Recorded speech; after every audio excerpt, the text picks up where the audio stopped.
Execute Order 66.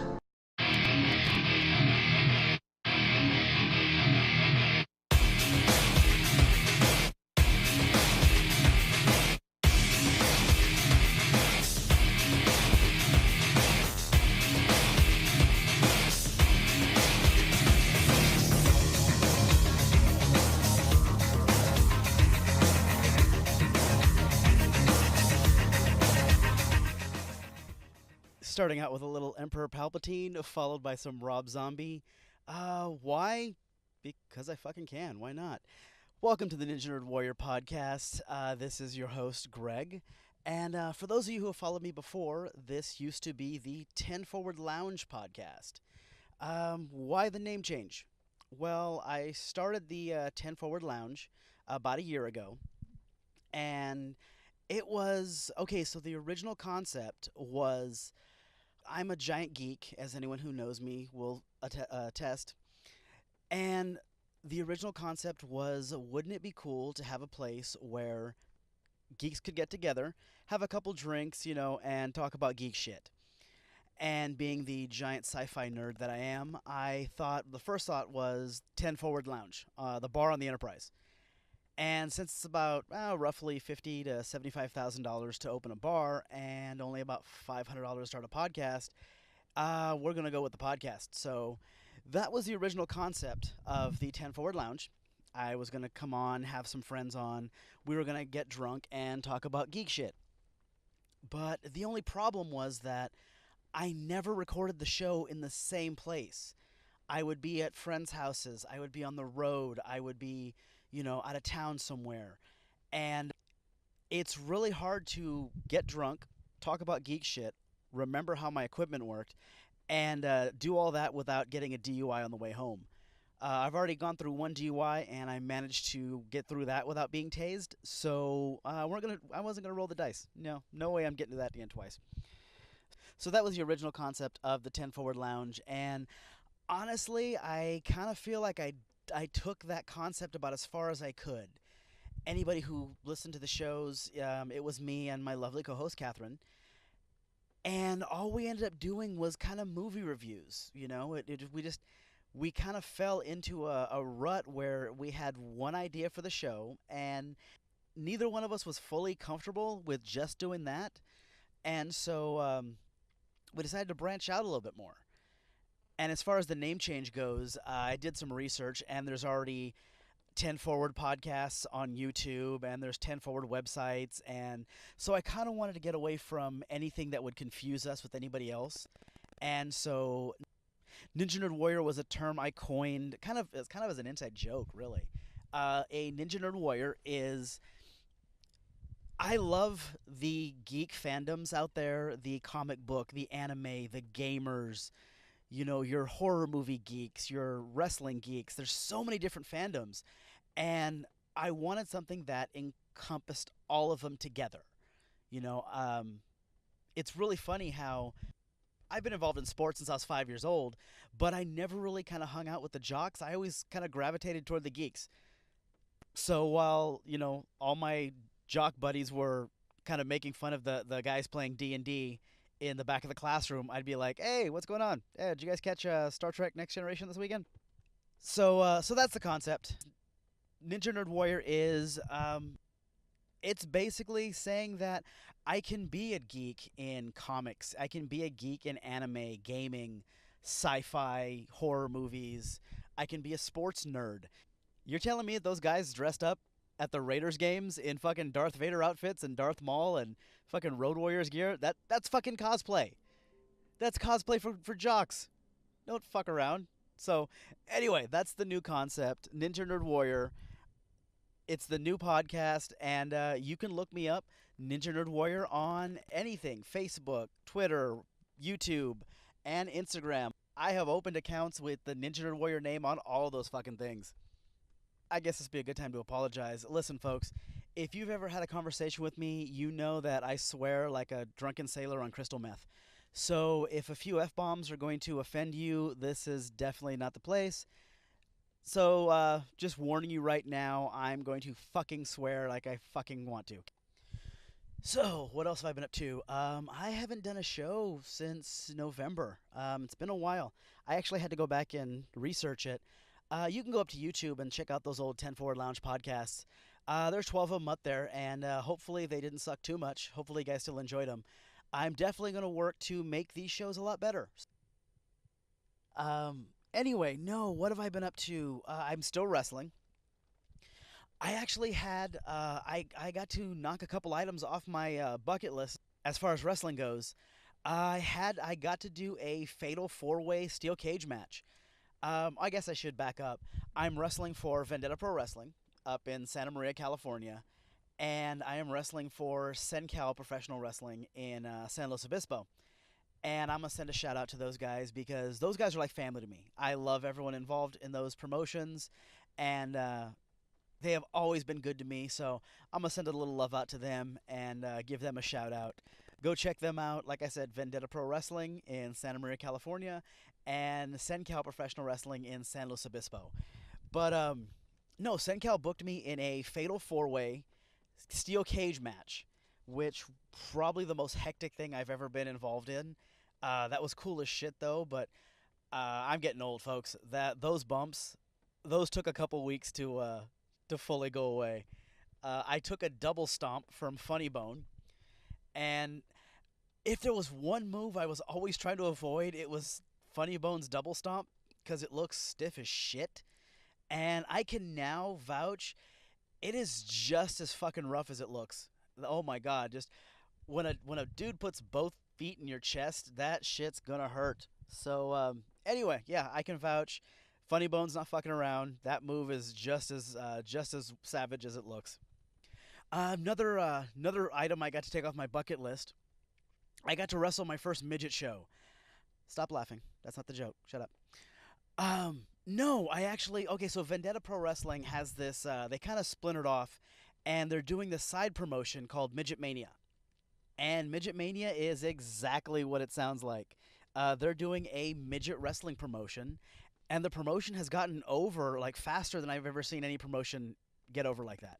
The crowds are fucking crazy. I want to say they did a show in Riverside to about 1,200 people, and that's not wrestling math. I know pro wrestling, the nature of the business is to inflate your numbers. For example, any wrestling card I'm actually put down as 5'9", 205. Yeah, that's wrestling math, folks. I'm 5'4", but in wrestling I get to be 5'9", and I get to be 205 pounds. So a little crash course on wrestling math.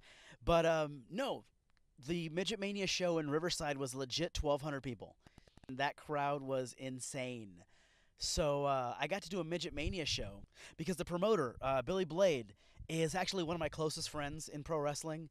He actually had a hand in training me.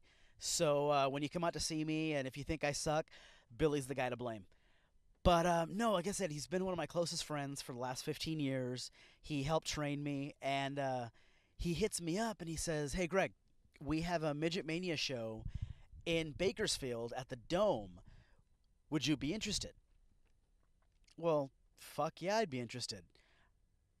I'm down to wrestle any show where I don't have to drive 2 hours to get to the show. And I only get to wrestle in front of my hometown crowd maybe once every 3 or 4 years. Every I swear I've wrestled in front of my hometown crowd maybe only half a dozen times for about four different promotions. Every time there'll be another promotion that pops up in Bakersfield and, hey, we're the new local promotion, and they're dead in 6 weeks. But anytime you give me a chance to wrestle in front of my hometown crowd, I'm going to take it. So I asked Billy, I said, what am I doing on this show? And Billy says, and keep in mind, I've never wrestled a midget match before. I've never wrestled in a midget show. I'm used to being the midget on the show. Like I said, I'm 5'4". I'm always the fucking shortest guy in the locker room.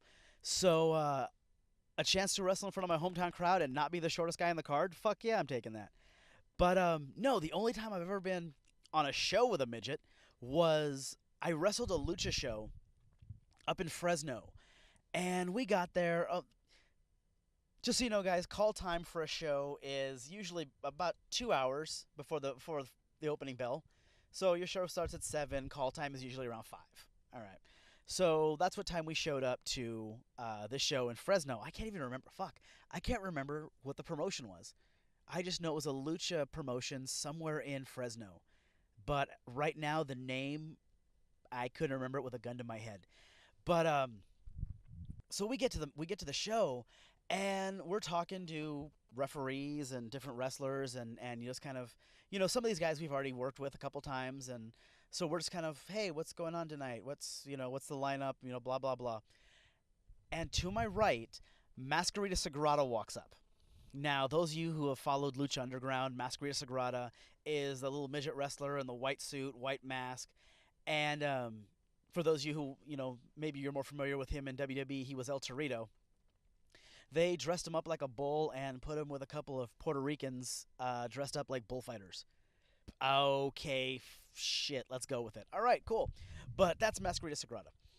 So we're standing there, and we're all kind of in a circle and just kind of bullshitting and talking about, hey, what's going on with the show tonight? Who's in the ring with who? Blah blah blah. Who's going over? And Masquerita Sagrado walks up next to me. Now, here's the problem. At this point, I've only been in the business maybe 6 to 8 months. I don't know that much about international talent. I have no fucking idea who Masquerita Sagrada is. Okay, like I said, I've only been in the business about 6 to 8 months. All I know is this midget walks up next to me, and he's already in full gimmick. He's already got the bodysuit on. He's got the white mask on. He's got a beer in his right hand. I didn't know what the fuck was going on. Like I said, I'm used to being the shortest guy on any card I've ever been on. So I look over at my buddy John, who's another one who's one of my closest friends for the last 15 years. I went, who gave the 12-year-old a beer? And John, the color just drains out of John's face. And John says, shut the fuck up. That's Masquerita Sagrada. And I went, who the fuck is that? And John proceeds to go through Masquerita Sagrada's entire resume. And he punctuates it by saying, he's fucking 37 years old.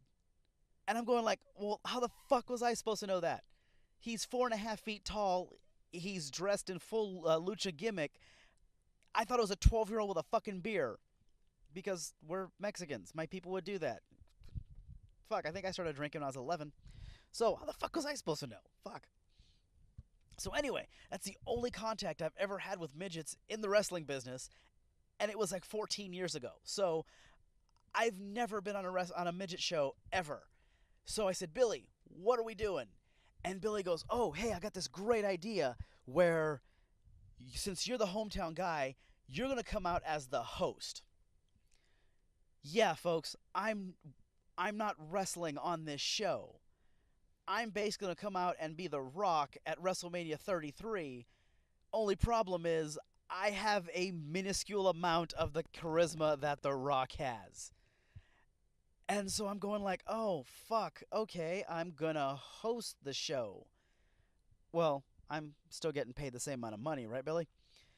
And Billy goes, no. Here's the gimmick. So you're gonna come out as the host, and you're gonna hype the crowd up. You're gonna, basically, I'm the pro wrestling hype man at this point. I'm the fucking Flavor Flav of this show. And so Billy tells me, all right, so you're gonna come out, you're gonna hype this crowd up, and so me and my tag partner, Little Fabio, we're going to come out. We're going to talk trash. You're going to defend yourself. We're going to have this. We're basically going to have this promo battle. And finally, you're going to make the challenge. Well, you know what? I'm going to go find myself a tag partner. I'm challenging you guys in the main event. Okay, cool. All right, this is great. So I'm going to You want me to main event this show? And Billy goes, yeah, in a mixed tag match. All right, sounds like a lot of fun. Let's do this shit. So day of the show comes, and like I said, call time is usually 2 hours, hour and a half to 2 hours before bell time. So show starts at 7. I get there about 5:15. And there's nobody there. There is one other match on the show that does not involve midgets, and it's a women's match. It was Tabitha Jackson against Allie Parker. Now, Tab is a good friend of mine. I've known Tab 5 or 6 years. Tab is such a sweetheart. Love working with her. We've done mixed tags together. We've been on pretty much every Vendetta show for the last 4 or 5 years. And so Tab runs up, gives me a big hug. Hey, what's going on? How you doing? And Allie Parker, who I've never met, but follow her on social media. Another just absolute sweetheart. So it's kind of cool to finally get to meet her. But other than that, there's nobody here. I mean, you have Billy and his crew setting up the ring and setting up the building and the chairs and everything. And you have our photographers who are from Wasp Best Videos. I will give them a shout out because they're awesome as well. Go check out Wasp Best Videos on Facebook and Instagram. And but I mean, other than that, there's nobody there. Me, Billy, Tab, Allie. That's it. Those are the only wrestlers there. And I'm going, hey Billy, where is everybody? And Billy's like, I don't know, bro. Maybe I think they're just running late. Okay, cool. They're running late. No big deal. And so 5:30, 6, 6:30, 6:45. I'm going, what the fuck? We opened doors 15 minutes ago. There's about 200 people in this building. There's 4 fucking wrestlers. Like, seriously, this is going to be the shortest indie show ever. Where the fuck are these guys? And I'm honestly a little pissed off because you don't show up 15 minutes before a show. That is super fucking unprofessional, and it's just not done. I learned in my career a long time ago that they give you a call time, you fucking show up at the call time. And of course, if any of the promoters I've worked for listen to this, like, dude, you've been late 20, 30 minutes before. Shut up. Anyway, I have never shown up 15 minutes before a show. But anyway, so we're just kind of like, where the fuck are these guys at? What's, the entire card. Folks, it's like the entire card has not shown up. And all of a sudden, this fucking minivan pulls in, and I shit you not, 8 midgets jump out of this fucking minivan. I'm laughing uncontrollably. I have fucking tears in my eyes because a minivan full of midgets just pulled up and they just dumped out like the fucking carnival just came into town. I'm dying. I am just fucking laughing because A, I've never seen a car full of midgets just pour out into a parking lot. B, I'm also realizing that this isn't the only time they've done this. These guys fucking travel together. So at some point, there was a dude at a gas station or a truck stop or a Denny's who just saw a giant minivan pull up and 8 midgets pour out like a clown car. I'm dying. I'm laughing my ass off. I'm not even pissed they're late anymore. This was the funniest thing I've ever fucking seen in my life. So, anyway, yeah. So little Fabio comes in and, hey, here we're working together. We shake hands. Cool. Nice to meet you. Really nice guy. My tag partner, Little Homie, walks up. Yes, his name was Little Homie. And here's the problem with Little Homie. I'm not entirely sure he spoke English. The show was 6 weeks ago. I'm still not entirely sure that motherfucker speaks English. I was talking to him. He just smiled and nodded. I know when Fabio talked to him, like, they were on the same page. They were cool. I couldn't tell you one fucking thing this guy and I talked about. I have no idea. I don't know if the fucking guy understood a word I said. No idea. Do you understand the words that are coming out of my mouth? So we're putting our match together, and I don't remember if it was Billy or if it was Fabio who has this idea. All right, Billy's holding you. I hit the ropes. You sidestep and send me headfirst into Billy. So, to recap, the spot is, and you've seen this spot in tag team wrestling, it's one of the oldest spots in the book. One tag team partner is holding the opponent. Other guy hits the ropes, moves, boom, hits his own partner. One of the oldest spots in the book. Except, you're doing this spot with a midget. So, when I break free and I sidestep, I'm sending Fabio headfirst into Billy's groin. Fabio headbutts him. Billy grabs his balls, takes a bump. And Fabio says, okay, I'll long feed. So as I'm turning around, boom, super kick, I take a bump. Cool. Sounds like a good spot. So, match is going along. Everything's going great. Crowd is into this. Here comes the spot. Billy's got my arms behind my back. Fabio hits the ropes. I break free. I sidestep. I do a pass by. Fabio goes headfirst into Billy's balls. Billy grabs his sack, takes a bump. Fabio long feeds around, and as soon as he faces me, boom, super kick right into Fabio's face. He takes a bump. Crowd loses its shit. And I am just working this crowd. I'm firing up, and I have this voice in the back of my head that says, "Did you just commit a hate crime? You just kicked a midget in the head. Like, seriously, this has got to be a hate crime, right?" Think about this. Wrap your head around this for a second, folks. We have created such a whiny bitch society that you can offend people without even trying. We live in this social media world where I seriously believe there are people out there that just look to be offended. That is their goal in life. They want to be offended. They've been protesting the Washington Redskins having a racist mascot for at least 10 or 15 years. Like, that's something that comes up every 3 or 4 years, is they protest that, well, that mascot's racist. I kicked a midget in the fucking face, and not only was nobody offended, they paid me for it, and they asked me if I can come back and do it again next month. And truth be told, I didn't know kicking a midget in the head was on my bucket list until I did it. So, anyway, it's really hard to segue out of a story about kicking a midget in the face. But I guess the obvious question is, where is your lovely co-host, Catherine? Well, Catherine is still with us. She couldn't be here on this show, but she wanted me to let you guys know that she does miss you, and she will be on the next show. The only reason she isn't here with us tonight is because she has been working like crazy. Her modeling career has actually taken off. It's picked up a lot of steam, and she was published.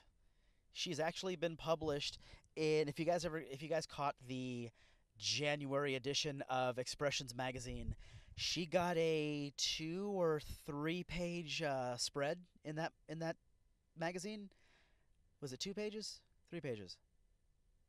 Off the top of my head right now, I cannot remember, and I know when she listens to this, she's going to punch me in the head because I can't remember.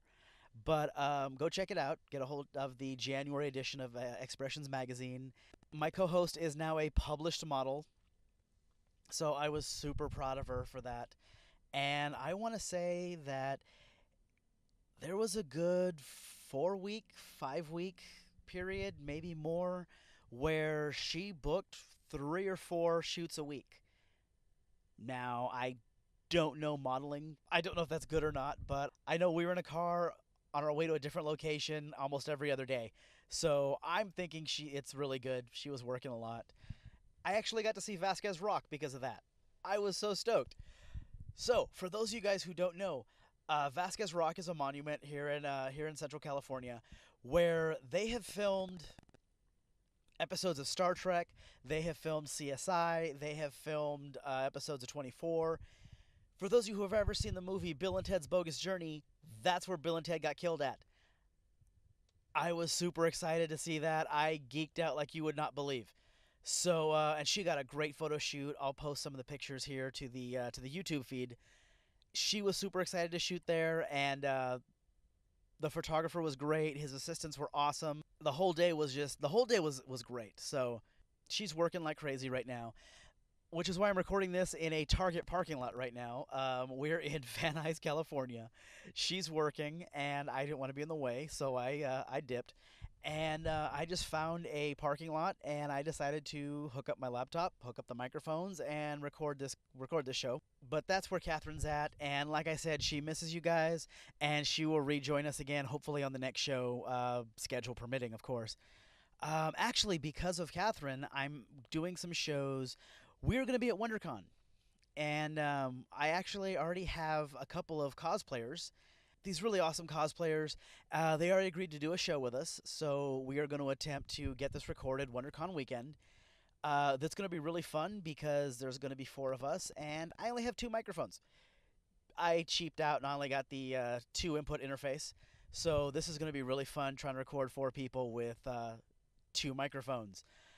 I am also going to do some shows with some more of the models she works with, and hopefully some of the photographers. If you were wondering why I haven't mentioned any names yet, it's because I haven't asked them yet. They have no knowledge they're going to do this. So, yeah, that's why. I don't want to promise one person and then you're sitting there going, that's not the name you gave us. So, yeah, I'm going to get some interviews with some cosplayers, some models, and some photographers, and I'm really looking forward to those. So, stay tuned for those. It should be pretty fun. So, anyway, that's pretty much what we've been up to. Did I mention that I was doing stand-up comedy on my last shows? I don't remember. God, I hope so. I haven't recorded a show since November, but I've been doing stand-up since June. Yeah, I've been doing stand-up comedy for 8-9 months now. I fell in with a group of guys who do 4 open mics a week in Bakersfield. I didn't know Bakersfield had a stand-up comedy scene. Lived here my whole life, had no idea. Bakersfield is known for 2 things, teen pregnancy and smoking meth. I had no idea stand-up comedy even existed here.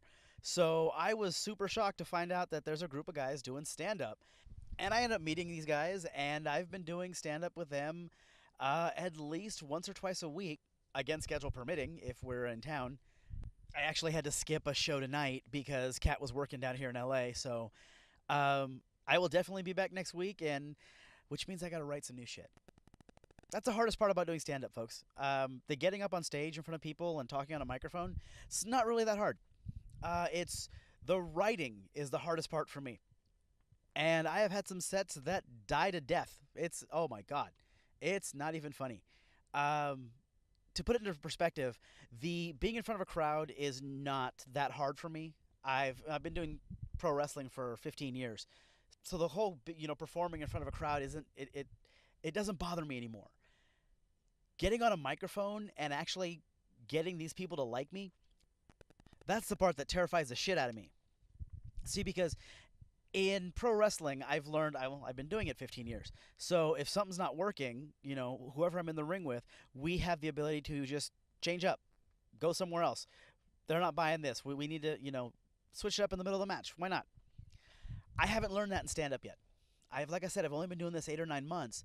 And so if I write a set and I go up there, I deliver my set, and people are just looking at me like they want me dead, I don't know how to adjust yet. And so hopefully that is a skill I will learn. I've gotten some pretty good reactions, and I would say that I have done more good sets than bad sets, maybe by a very small margin. But right now I'm learning my craft, and I'm working with a good bunch of guys who I can definitely learn that from them. So I can say this, though. I did find out that Flappers has an open mic night, and they do auditions every Thursday night. So I want to go down to Flappers, and I want to audition for them. Because I've followed stand-up comedy, pretty much since I was a kid. And I grew up on Robin Williams, Sam Kinison, George Carlin. Those were my 3. Those are the 3 of course, I watched Richard Pryor. I watched Eddie Murphy. But for the most part, those 3, Sam Kinison, George Carlin, and Robin Williams, those were the 3 that got my attention. And I've loved stand-up comedy ever since I was a little kid. Maybe a little too much because I used to fuck around a lot in class, which is probably why I was such a shitty student. But anything to get a reaction, anything to make people laugh or gross them out, or I would do that. And so when I'm watching, when I grew up watching these guys on stage, part of me always wanted to do that. When I got the opportunity, I went, fuck it, I'm doing this.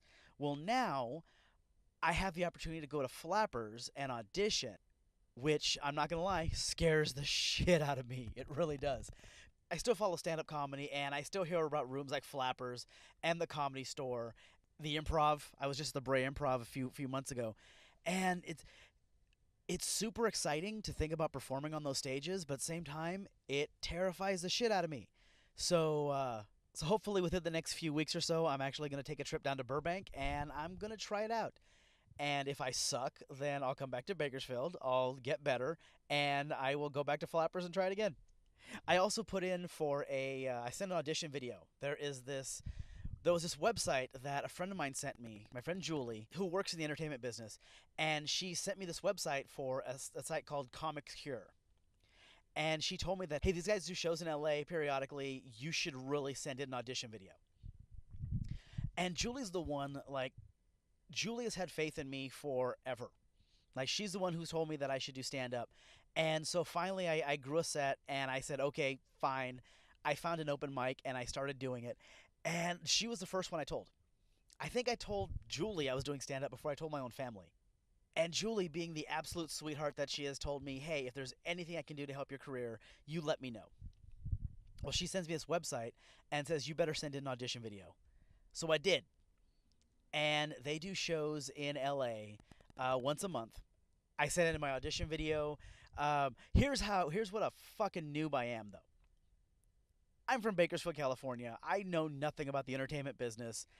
I know what a headshot is, but I didn't know I was supposed to have one. So I'm filling out this online application.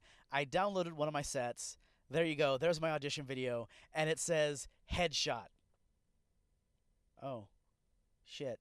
I don't have a headshot. Fuck. So, the only pictures I have... Okay, I've never taken a picture that I like, folks. I never have. I have a face for radio. I really do. So, I don't have a whole lot of pictures of me. And then you take out the pictures where I'm drunk, those pictures of me, it gets significantly smaller. So, I have, any of you who have ever seen my Facebook or my Twitter photo, that is me in front of the Sydney Bay Bridge in Australia. I got to go to Australia a couple years ago. And so I put that picture on everything. My Facebook, my Twitter, And so I just re-edited that picture and sent it in. I am such a fucking noob. Oh my god. So, yeah, that happened. But they're supposed to notify me by email as to whether or not I got a spot on the show. So, fingers crossed, folks. Hopefully I'll be able to let you guys know that I'm doing stand-up in LA. I did have a really awesome moment, though.